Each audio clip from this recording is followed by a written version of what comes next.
Ahí le pones reanudar y comienzas tu presentación.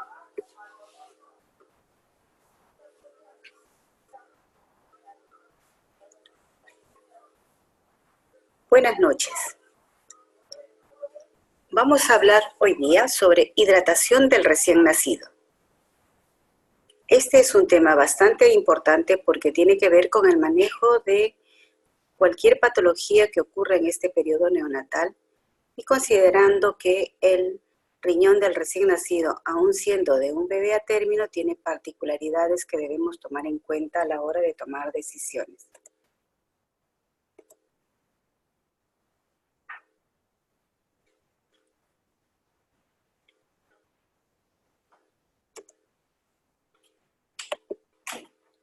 Bruno, no avanza.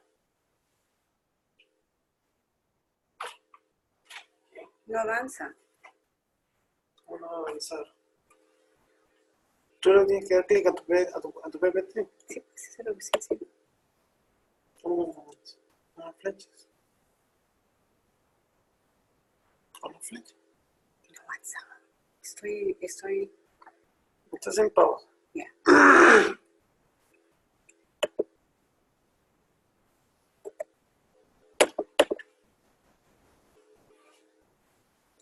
Bien, entonces vamos a determinar cuáles van a ser los objetivos de esta presentación. El primero de ellos es revisar la fisiología del manejo hídrico del recién nacido y algunos de los trastornos electrolíticos más comunes. Segundo, establecer algunos principios básicos y datos prácticos para el manejo de los líquidos. Y tercero, aportar algunas tablas con los requerimientos que se deben tomar en cuenta para calcular los líquidos en los neonatos en las diferentes edades gestacionales. Hablaremos entonces sobre algunas consideraciones generales. El balance hidroelectrolítico es un importante aspecto en el cuidado del neonato y tiene especial importancia cuando se trata de recién nacidos de muy bajo peso al nacer. La sobrecarga de líquidos en estos niños se ha asociado con mayor incidencia de ductus arterioso, hemorragia intracraniana, displasia broncopulmonar, edema pulmonar y enterocolitis necrotizante. Tener en cuenta que cuando un recién nacido ingresa a una unidad de cuidado intensivo por inmadurez, como la prematuridad o por muy bajo peso al nacer, son bebés de alto riesgo y que muchas de sus patologías concomitantes pueden deberse a un manejo inadecuado de líquidos y electrolitos. El mal manejo del estado hidroelectrolítico en el neonato está muy asociado, y esto se ha demostrado, que el manejo de los líquidos en los primeros días desempeña un rol fundamental en el desarrollo de algunas patologías como hemorragia intraventricular, enterocolitis necrotizante, conducto arterioso persistente sintomático, displasia broncopulmonar. Consideremos pues que una de las causas de inestabilidad en los primeros días de nacimiento de un prematuro se ve muchas veces deteriorado por la persistencia de conducto arterioso, por la de pronto reapertura del ductus arterioso cuando estamos haciendo una sobrecarga hídrica por un aporte excesivo de líquidos. La displasia broncopulmonar es una patología que viene a desarrollarse en etapas más tardías, postnatales, está muy asociada a la prematuridad, al manejo de la terapia respiratoria en el neonato, a ventilación mecánica prolongada, pero también hay una displasia broncopulmonar llamada nueva displasia broncopulmonar o displasia de novo, en la que esta se puede desarrollar muy tempranamente, aunque el neonato no haya sido ventilado. De tal manera que en estas condiciones clínicas es particularmente importante un adecuado manejo hidroelectrolítico. Hay que tener en cuenta la fisiología del medio interno en el recién nacido. Consideraremos entonces que hay Tras el nacimiento se presenta una serie de modificaciones de la composición corporal. Recordemos que durante el desarrollo fetal y en los primeros días y semanas de vida se producen grandes cambios en el contenido de agua corporal total y en la distribución de esta en el espacio intracelular, además del extracelular. Tener en cuenta que el sodio es el principal catión extracelular y es determinante en el contenido del agua del organismo. Cuando hablamos de agua corporal total en el recién nacido, estamos hablando de dos grandes compartimentos, el líquido intracelular y el líquido extracelular. A su vez, este último está conformado por el agua intravascular y el agua intersticial. El neonato tiene un exceso de agua corporal total al nacimiento, particularmente del compartimento de líquido extracelular, el cual debe redistribuirse y excretarse. Hay una contracción del volumen hídrico del agua tras el nacimiento que se completa meses después del nacimiento. La excreción de agua se retarda en los niños a término con dificultad respiratoria. Esto particularmente se ve cuando estamos hablando de recién nacidos que tienen prematuridad al límite y que tienen una alteración en la excreción de líquido pulmonar, una consecuencia que esto, digamos, tiene que ver con la falta de eliminación de líquido que se encuentra en los pulmones, llamada taquimia transitoria del recién nacido, o también síndrome de adaptación pulmonar. Entonces, este retardo en la excreción de agua, aún en el niño a término, está muy ligada a esa adaptación cardiopulmonar y no más bien a un incremento de la diuresis. Esa contracción del líquido extracelular es activada por el péptido natriurético atrial que se produce justamente en el atrium del corazón. Es una hormona que es producida por las células miocárdicas y que juega un rol importante en la secreción de líquido, en la eliminación o excreción de líquido extracelular. Como vemos en esta imagen, la composición del agua corporal va a variar desde el nacimiento y se va a prácticamente a prolongar hasta varios meses después del nacimiento. Tenemos que en la etapa fetal, uno de los componentes más altos de agua corporal ocurre en este periodo. El feto puede llegar a tener 95% de su composición corporal en agua, ¿no? Y de esta, el agua extracelular le corresponde el mayor volumen si la comparamos con el agua intracelular. A partir del nacimiento ocurre una contracción de esta agua corporal total a expensas de la reducción de agua extracelular, como estamos viendo en la imagen. Estamos viendo que hay una reducción drástica del agua extracelular hasta que se invierte, habiendo un predominio de agua intracelular pocos semanas después del nacimiento, ¿no? Para finalmente tener una reducción que llega hasta el 65% del agua corporal total, con un mayor porcentaje a expensas del agua intracelular, como estamos viendo en esta diapositiva. Y entonces, esta es otra imagen que nos revela los cambios que ocurren con los compartimentos de agua, ¿no? Después del periodo neonatal. Vemos aquí, en el periodo neonatal, el agua extracelular en un niño a término es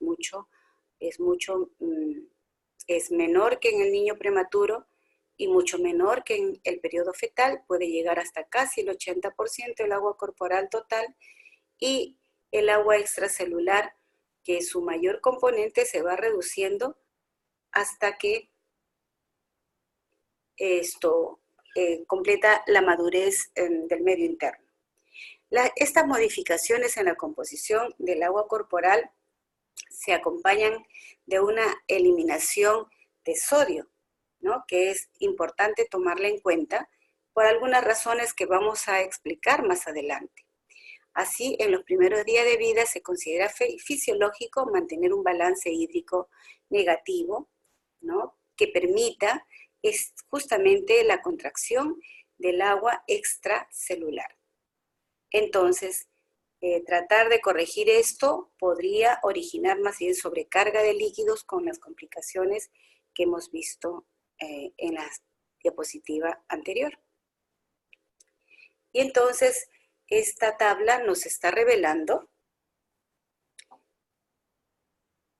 cómo es la composición de agua en los distintos estadios de la vida. Como vemos aquí, la etapa fetal es la que tiene el mayor porcentaje de agua, puede llegar al 95%, teniendo una distribución a predominio de líquido extracelular, ¿no? Si la vemos con el prematuro, está entre 85 y 90, agua corporal total, y con una casi equilibrio entre el líquido extracelular con el intracelular, con una tendencia mayor del líquido intracelular. En el niño término, el agua corporal total se va reduciendo a expensas de la reducción del líquido extracelular, ¿no?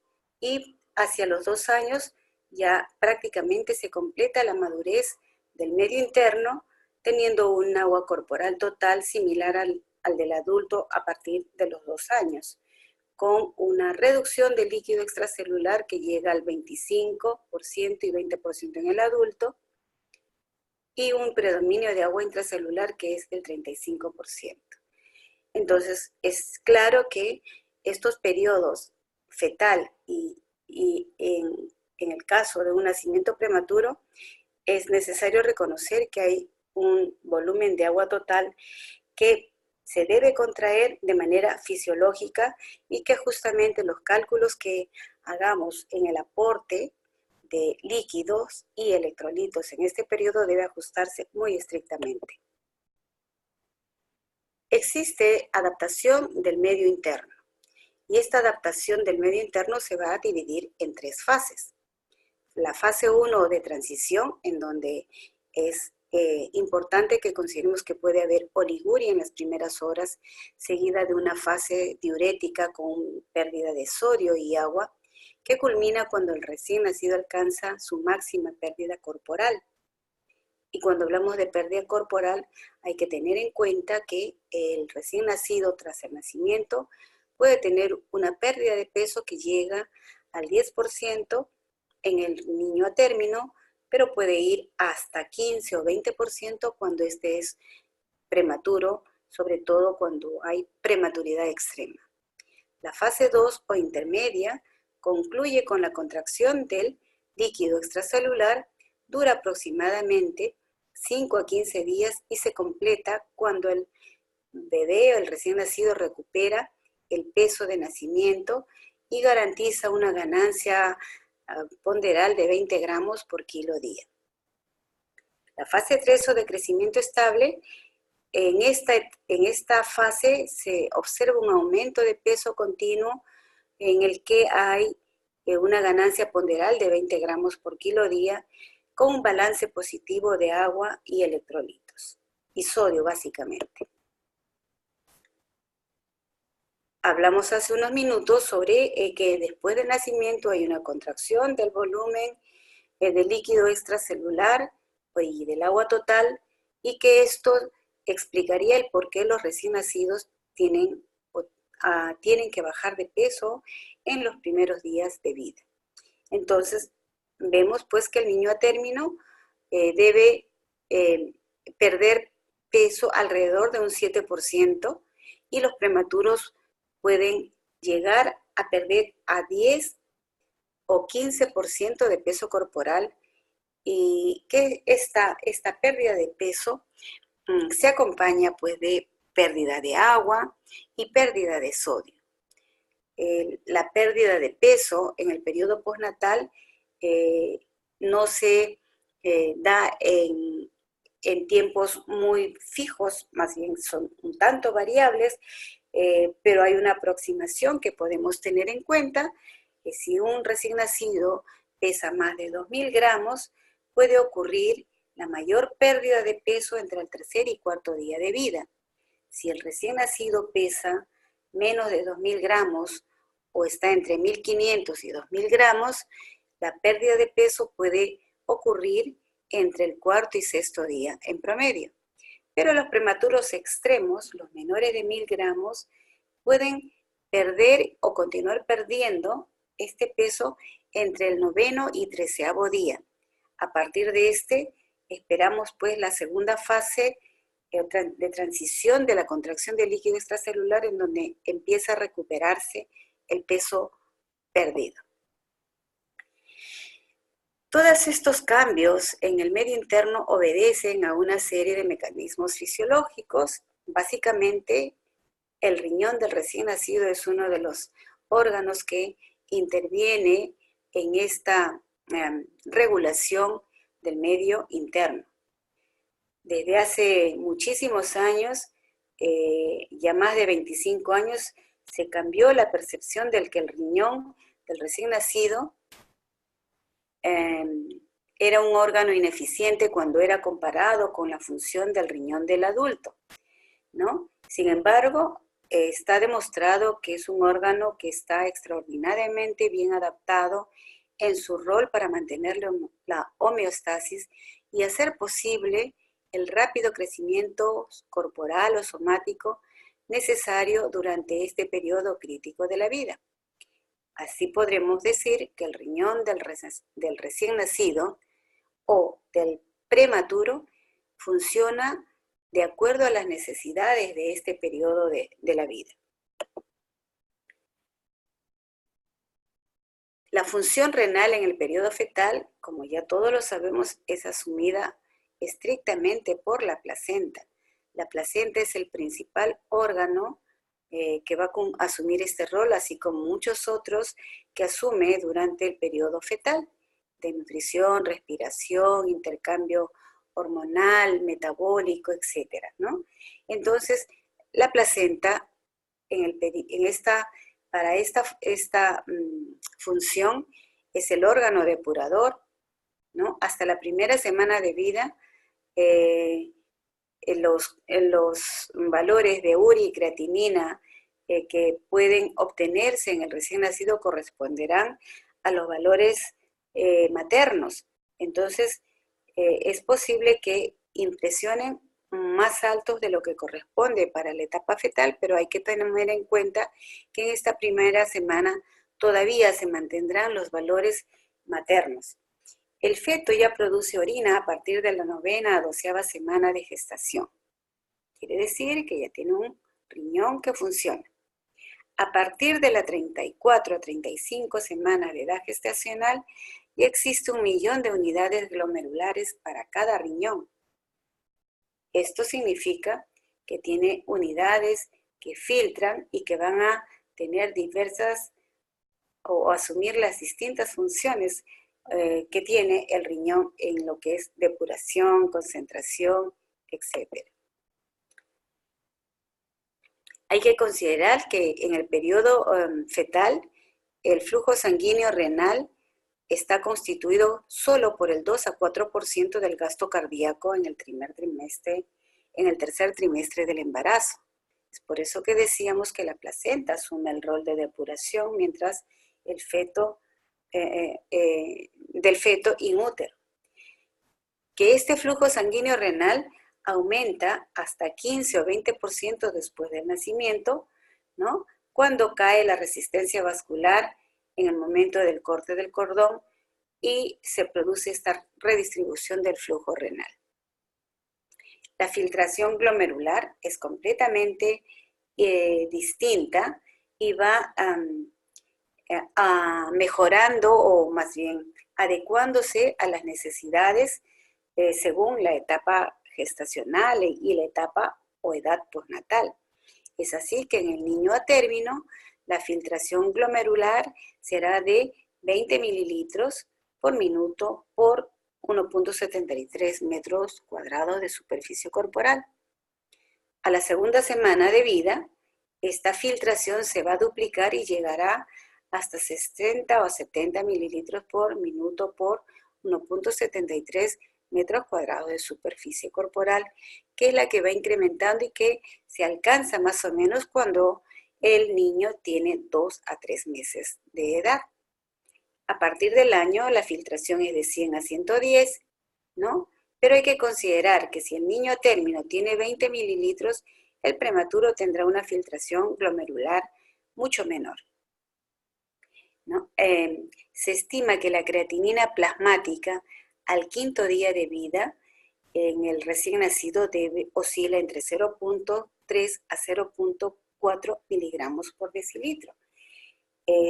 Si es que esta fuera dosada tras el nacimiento, lo más probable es que lo que obtengamos sean los valores maternos que están más o menos el doble de estos resultados. La función renal del recién nacido, como ya dijimos antes, es suficiente para suplir o para cubrir las necesidades normales del recién nacido a término. La maduración de la función renal, en especial la filtración glomerular, se correlaciona estrechamente con la edad gestacional, siendo las 34 semanas de gestación un momento importante en este sentido.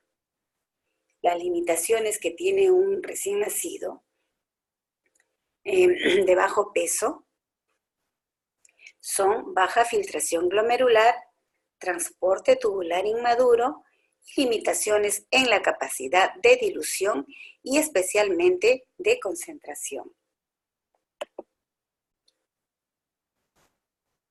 Si comparamos la función renal del recién nacido con la del adulto, ya hemos visto que tiene una filtración glomerular muy alta en relación al niño a término, pero mucho más si es prematuro. El adulto concentra o excreta hasta 1500 miliosmoles por litro de orina y el niño a término, recién nacido a término, solo concentra o excreta hasta 800 miliosmoles por litro, siendo que el prematuro tiene una menor excreción debido a algunas consideraciones que están en relación a la madurez renal. Por ejemplo, tiene una concentración intersticial de urea relativamente baja, una asa de Henle anatómicamente más corta, un túbulo distal y un sistema colector que responden mucho menos a la hormona antidiurética. En el niño o recién nacido, principalmente prematuro, habrá pues dificultades para manejar tanto la sobrecarga de agua y electrolitos, así como la falta de un aporte suficiente de ellos. Es por esta razón que hay que tener muy en cuenta que el balance hídrico en estos grupos etarios es fundamental. El riñón filtra al día 3 o 4 veces el volumen total de agua que este bebé tiene, ¿no? Si consideramos que tiene el 95% en un prematuro extremo del peso corporal en agua, pues el riñón va a filtrar más o menos 3 a 4 veces el volumen total de agua, eliminando en forma de orina 1% de este volumen total, es decir, que reabsorbe casi la totalidad de agua. El volumen o el valor normal de diuresis está entre 1 a 5 mililitros por kilo hora. Tendremos en cuenta que hay oliguria cuando este flujo urinario está entre 0,5 a 1 mililitro por kilo hora y hay anuria cuando es menor de 0,5 mililitros por kilo hora. La densidad urinaria es de 1008 a 1012, ¿no? Y la osmolaridad urinaria va de 270 a 290 miliosmoles por kilo de agua. Los líquidos de mantenimiento, como la leche materna, contienen aproximadamente 20 miliosmoles de soluto por litro y requieren más o menos 60 mililitros de agua por kilo de peso corporal para excretar una orina isotónica. Sin embargo, las fórmulas a base de leche de vaca pueden tener de 1.5 hasta 2 veces la carga de solutos de la leche materna y por lo tanto requerirían más agua libre para excretarla como orina isotónica, ¿no? Tener en cuenta esto porque en algunas circunstancias en donde los bebés no son amamantados con leche materna y sus requerimientos o sus demandas metabólicas son altas, considerar esto para a la hora de la formulación de estas fórmulas lácteas, valga la redundancia, teniendo en consideración que podemos exponer a una sobrecarga osmolar a los riñones de este bebé prematuro. La tasa de filtración glomerular. Como hemos visto, esta función era asumida casi en su totalidad por la placenta. Por lo tanto, esta tasa de filtración glomerular en la vida intrauterina es muy baja y va a incrementarse rápidamente a las pocas horas después del nacimiento como consecuencia de un incremento del flujo sanguíneo renal. Hemos hablado que el flujo sanguíneo renal aumenta drásticamente tras el nacimiento, tras el pinzamiento del cordón umbilical. Hay un incremento también de la presión arterial media, ¿no? Esto, incremento de la permeabilidad glomerular. Por lo tanto, un neonato a término y sano es capaz de variar su excreción de agua de acuerdo al ingreso en un corto periodo de tiempo. Es decir, reabsorberá más agua si es que hay menos aporte y o excretará más agua si el aporte hídrico es más de lo necesario. Entonces, con esa tabla podemos hacer un resumen de la función renal. Esta tabla indica valores normales promedios según la edad de los niveles de creatinina y de tasa de filtración glomerular estimada mediante el aclaramiento de creatinina. Entonces, los primeros días de vida hasta los 7 días, la creatinina plasmática suele ser de 0.5 más menos 0.2 y su aclaramiento, como dijimos, o clearance de creatinina va de 50.6 más menos 5.8. Según va avanzando el periodo, el lactante, luego la niñez y luego el adulto, como vemos, este aclaramiento de creatinina va a llegar a ser prácticamente madura o normal después del primer año de vida, ¿no? Entonces son estándares que hay que tener en cuenta. Considerar pues que así como los esteroides antenatales han sido reconocidos ya por tanta investigación sobre su influencia en la maduración pulmonar, su influencia también en el descenso de hemorragia intracerebral. También los esteroides están asociados a una aceleración en la maduración tubular renal y confiere cierta protección contra los efectos de administrar sodio en los primeros 5 días de vida.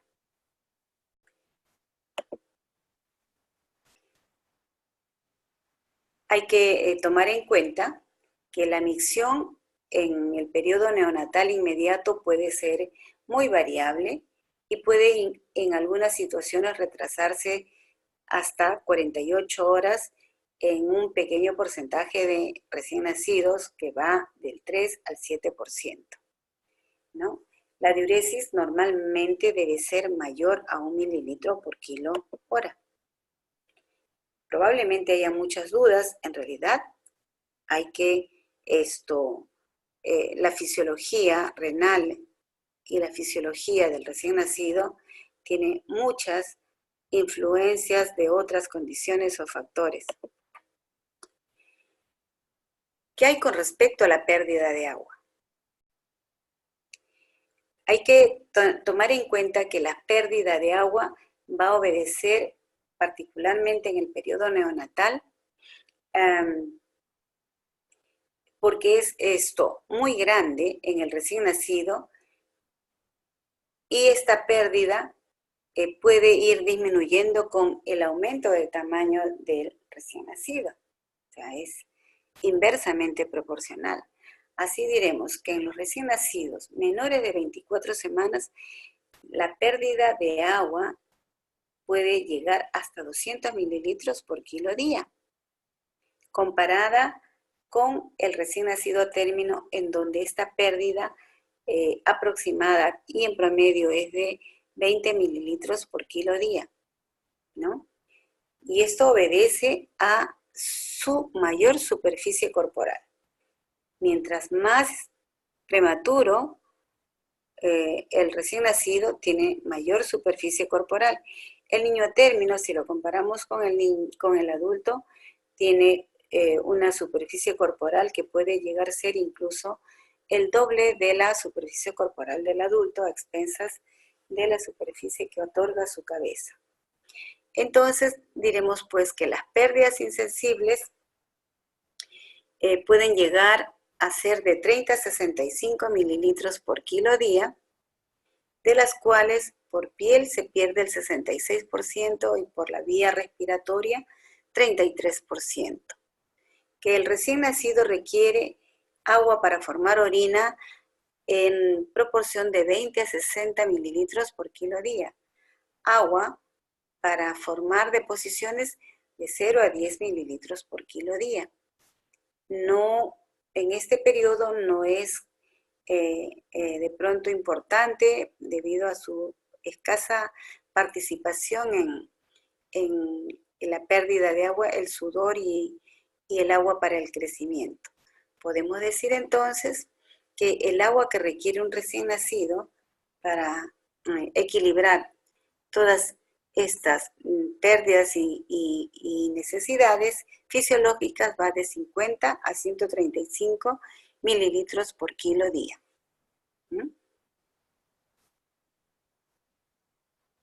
Tenemos entonces pérdidas insensibles, agua para formar orina, agua para deposiciones, para sudor, para crecimiento, ¿verdad? Y este sería el requerimiento que puede tener un recién nacido, de 50 a 135 mililitros por kilo día. Considerando, pues, como ya dijimos, que el niño a término pierde entre 5 a 10% de su peso corporal en la primera semana y los prematuros pueden llegar hasta el 15 y algunos un poco más, ¿no? Sobre todo aquellos que son de muy bajo peso para su edad gestacional, en donde las pérdidas podrían ser mayores. Y entonces, conociendo estas características fisiológicas del recién nacido, veremos ahora cuáles son sus requerimientos hídricos. Los requerimientos hídricos entonces se van a basar en aquellas demandas que tiene el neonato, como son estas: líquido para formar orina, líquido necesario para reponer las pérdidas insensibles, pérdidas gastrointestinales y agua necesaria para el crecimiento. Pueden haber también otras necesidades porque hay pérdidas patológicas como pacientes quirúrgicos que tienen ostomas, algunas yeyunostomías que podrían tener una alta pérdida de agua por esas vías, sobre todo con un gran componente electrolítico, pero también aquellas lesiones extensas como por ejemplo mielomeningoceles rotos o grandes lesiones de la piel. El agua para formar orina. El requerimiento de agua para excretar solutos es de 4 mililitros por cada miliosmol y varía entre 20 a 30 mililitros por kilo día en los primeros días, pero puede llegar hasta 70 hasta 70 y 80 mililitros por kilo día en la segunda o tercera semana de vida, sobre todo cuando estamos hablando de prematuros. El 93% de los recién nacidos orina en las primeras 24 horas y el 99% lo hará en las primeras 48 horas. Muchas veces los profesionales no se percatan de la primera micción del recién nacido en el momento del nacimiento, lo cual podría de pronto generar preocupaciones o intervenciones que pueden ser innecesarias. Las pérdidas insensibles de agua, o PIA, corresponden al agua que se pierde por evaporación a través de la piel y el tracto respiratorio. En el recién nacido, 70% de estas pérdidas son por la piel y 30% por el tracto respiratorio. Es variable por la influencia de factores fisiológicos, ambientales y terapéuticos. Probablemente lo más importante cuando hablamos de pérdida insensible de agua sea la madurez del recién nacido, la temperatura ambiental y la humedad relativa, que son tres condiciones que aumentan marcadamente la pérdida de agua, la pérdida insensible de agua. En cuanto a la madurez del recién nacido, se relaciona inversamente con la PIA. Los recién nacidos prematuros, la PIA es mucho más elevada por las condiciones propias de este periodo, inmadurez de la piel, que permite o que tiene una mayor permeabilidad al agua, el área de superficie cutánea mayor que el peso corporal y un flujo sanguíneo cutáneo mayor debido a la delgadez de la piel, al escaso panículo adiposo, lo que hace que los capilares estén muy superficiales y puedan incrementar las pérdidas, sobre todo cuando las condiciones ambientales de estos bebés no son las adecuadas. Servocunas abiertas o incubadoras en las que no se ha considerado la humedad requerida para estos pequeñitos. ¿Cuáles son las condiciones que afectan la PIA? En primer lugar, las que aumentan las pérdidas insensibles de agua serán pues servocunas, que pueden incrementar la pérdida de agua hasta en un 50%, ¿no? Con la evaporación del agua también se pierden calorías y se estima que hay una pérdida de hasta 54 kilocalorías por mililitro de agua evaporada. La taquipnea incrementa la PIA en un 20 a 30%. Las lesiones cutáneas, dijimos, encefaloceles, pueden ser onfaloceles, gastrosquisis, ¿no? Mielomeningoceles, que son aquellas lesiones con solución de continuidad que pueden incrementar muchísimo las pérdidas insensibles. La hipertermia, el uso de aire u oxígeno frío y seco, pueden ser algunas de las condiciones más frecuentes que incrementan la pérdida insensible de agua. Pero también hay algunas que la disminuyen y hay que aprovechar estas, ¿no? Disminuyen la PIA si disminuimos las corrientes de aire. La manipulación excesiva del recién nacido es una de las causas en las que podría incrementarse la pérdida de agua. Por lo tanto, sirve el que establezcamos los protocolos de manipulación mínima, sobre todo cuando el recién nacido es prematuro.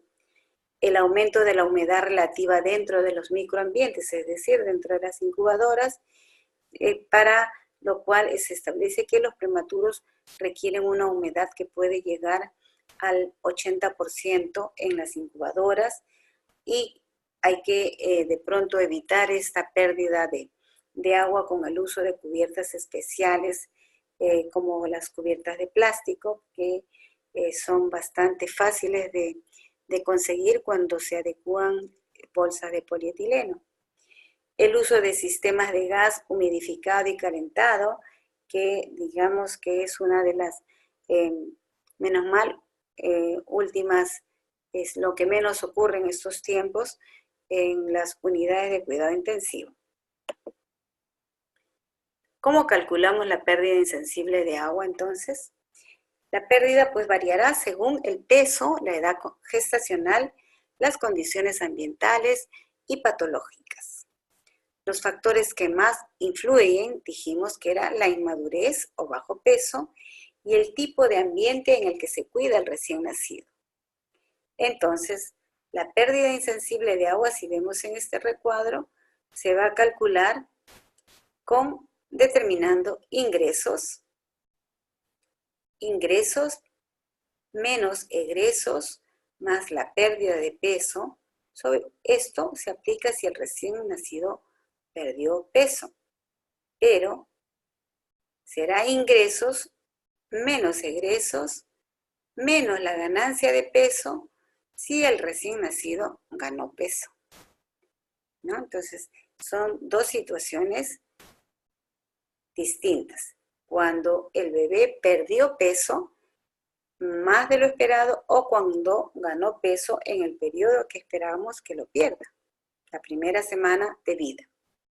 Y entonces, en esta tabla podemos observar, ¿no?, cuál es aproximadamente la pérdida insensible que puede tener un recién nacido según el peso de nacimiento, ¿no?, y estimada en mililitros por kilo día o estimada en mililitros por kilo hora. Y aquí tenemos, mientras más prematuro, la pérdida insensible va a ser más alta.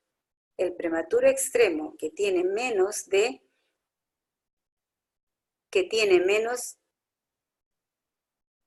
1000 gramos tiene 64 mililitros por kilo día y su pérdida por kilo hora va hasta 2.6 mililitros. Mientras que el niño a término puede tener en promedio 20 mililitros por kilo día, mientras que es de 0.83 cc por kilo hora, ¿no? Entonces, esta es una relación inversamente proporcional. Mientras más inmaduro, mayor es la pérdida insensible de agua. Agua necesaria para el crecimiento. En los primeros días de vida no se contabilizan y al aumentar el aporte calórico o proteico, se calcula alrededor de 20 mililitros por kilo día de agua requerida para formar nuevos tejidos. 10 gramos por kilo día tienen una retención de 6 mililitros por kilo día. 10 gramos por kilo día de ganancia de peso van a retener aproximadamente 6 mililitros por kilo día de agua. En el agua para crecimiento hay que tener en cuenta cuáles son los objetivos. Y uno de los objetivos de crecimiento es una ganancia de 15 a 20 gramos por kilo día de peso. Esto significa que el bebé necesita más o menos 65-80% de agua, o lo que es lo mismo 10 a 12 mililitros por kilo día, como agua para crecimiento. Recuerden que el bebé va a pasar para este criterio 3 etapas: transición, estabilización y crecimiento. ¿Sí? Transición, aquella etapa en la que el bebé más bien pierde peso, estabilización hasta que recupere el peso y crecimiento cuando se asegura que el bebé gana de 15 a 20 gramos por kilo día. Recomendaciones entonces para la hidratación. Tenemos como objetivo que el bebé debe perder peso sus primeras semanas de vida. Si es a término, podríamos permitir o esperar que el bebé prematuro pierda peso hasta los 15 días primeros de vida, que debe mantener una natremia entre 135 y 145 miliosmoles y un potasio entre 3.5 a 5 miliosmoles por litro. Hay que evitar que el bebé entre en oliguria. Esto indicaría, si no hay ninguna otra patología, que el aporte es escaso. Pérdidas gastrointestinales. Son muy escasas y en el recién nacido de bajo peso en los primeros días de vida puede estimarse entre 5 a 10 mililitros por kilo día, adquiriendo gran importancia cuando el bebé tiene patologías, diarreas, o tiene ostomas, o tiene residuos, es decir, succión nasogástrica.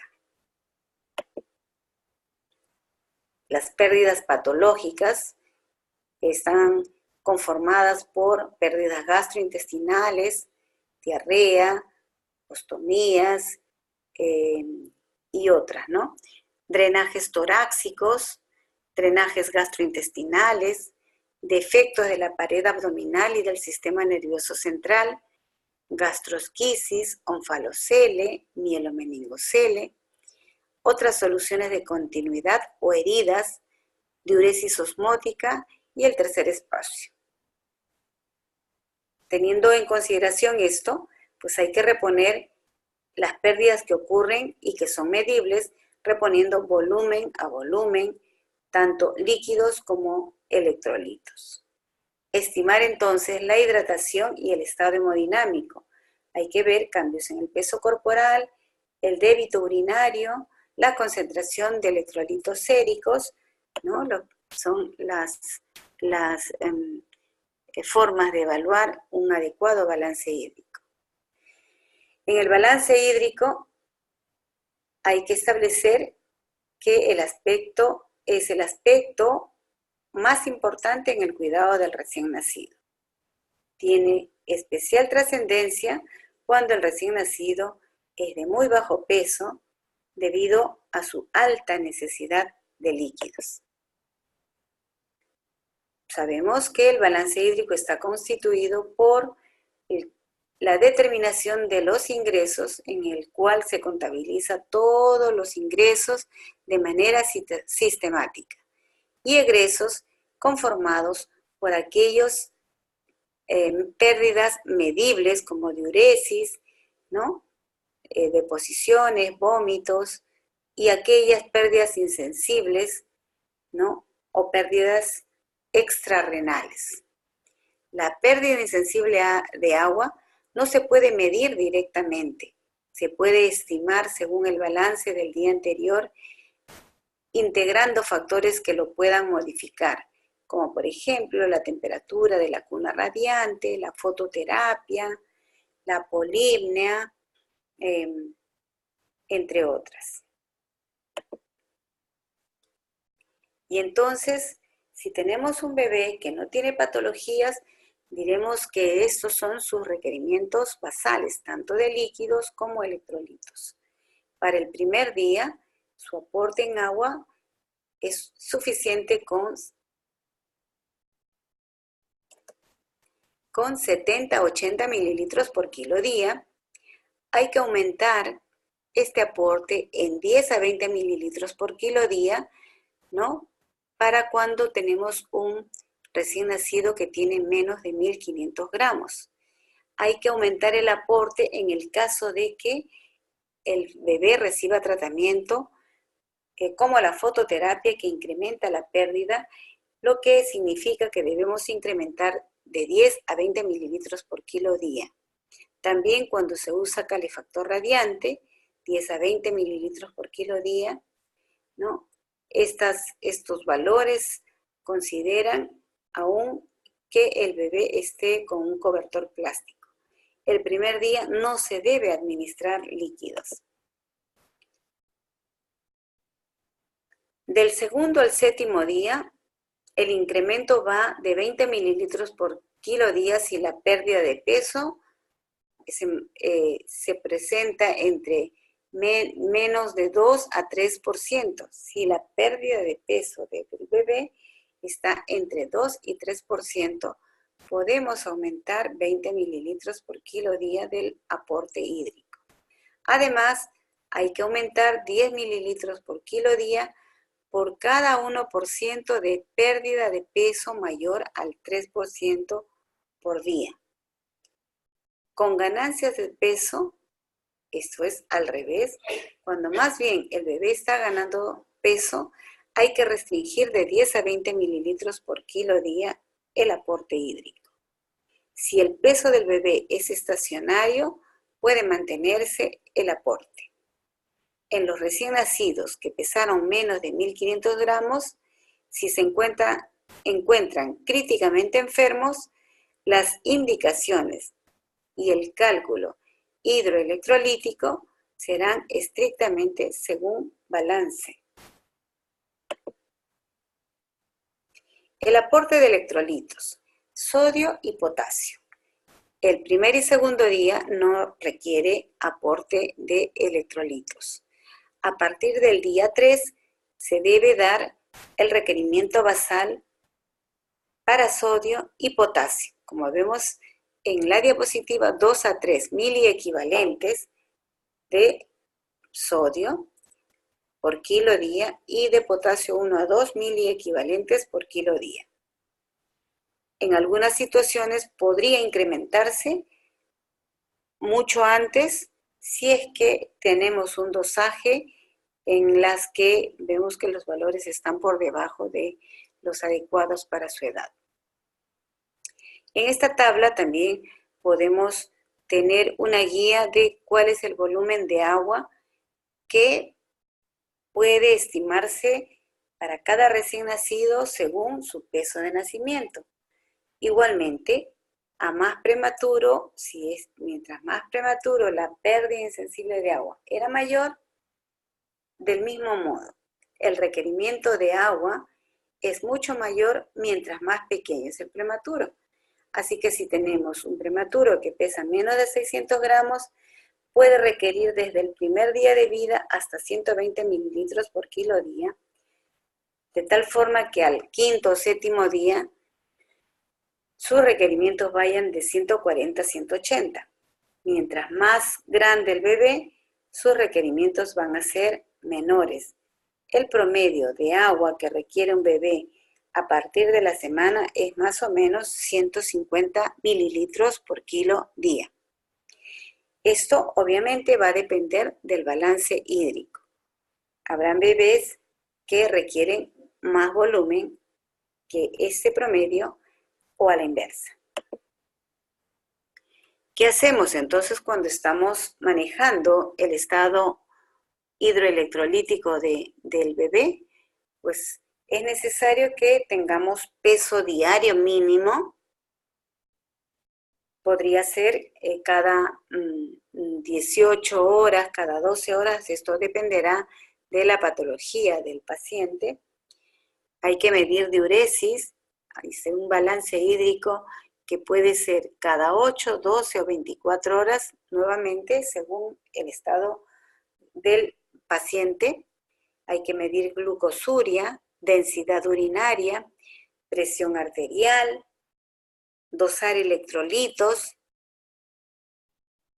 cada 24 horas mientras esté con aporte intravenoso exclusivo o hasta la corrección si han estado alterados. En algunas situaciones podría ser necesario el dosaje de electrolitos urinarios.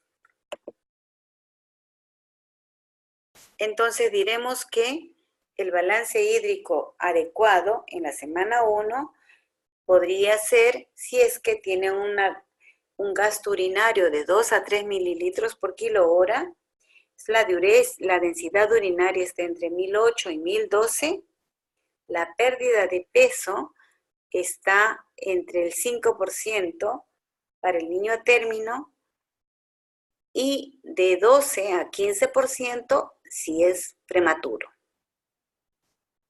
Los electrolitos deben estar normales, los cambios bruscos en el peso se deben a ganancia o pérdida de agua, por lo tanto, habría que reevaluar el peso si estas modificaciones son excesivas.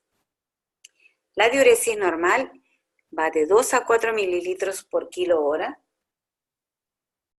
es decir, fuera de estos rangos puede indicar que hay sobre o deshidratación.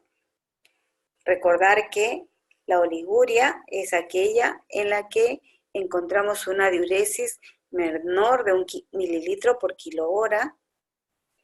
La natremia y la densidad urinaria ayudan a interpretar estos estados de hidratación.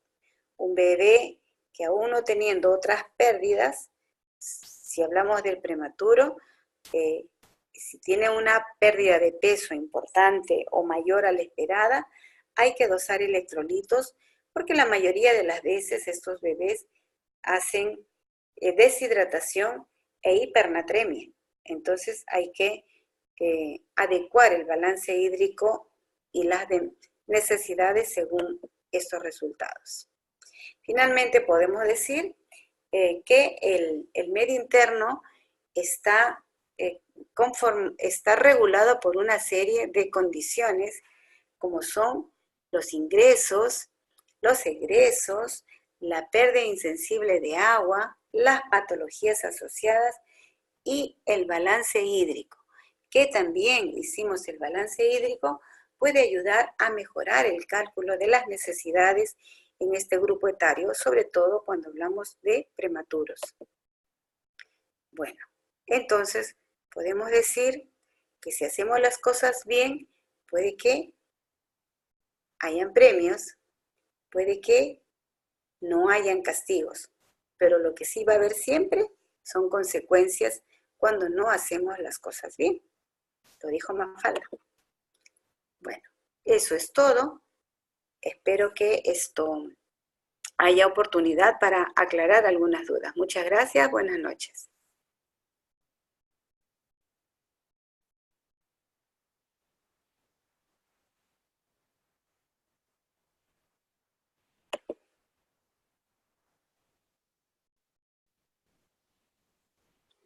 Bruno. Bruno.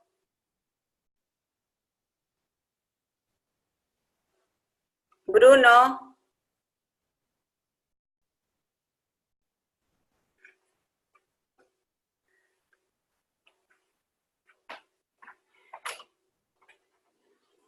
Ya terminé, pero ¿cómo salgo? Ya terminé. Y ya pausé. Ahora dice deja de.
Bruno, ¿cómo hago para mandar el PDF? ¿Por aquí mismo?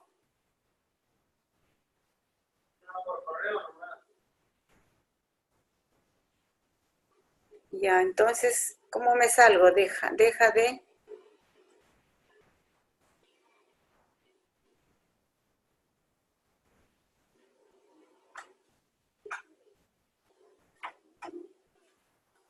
¿Cómo le has puesto? Reanudar no. Detener grabación.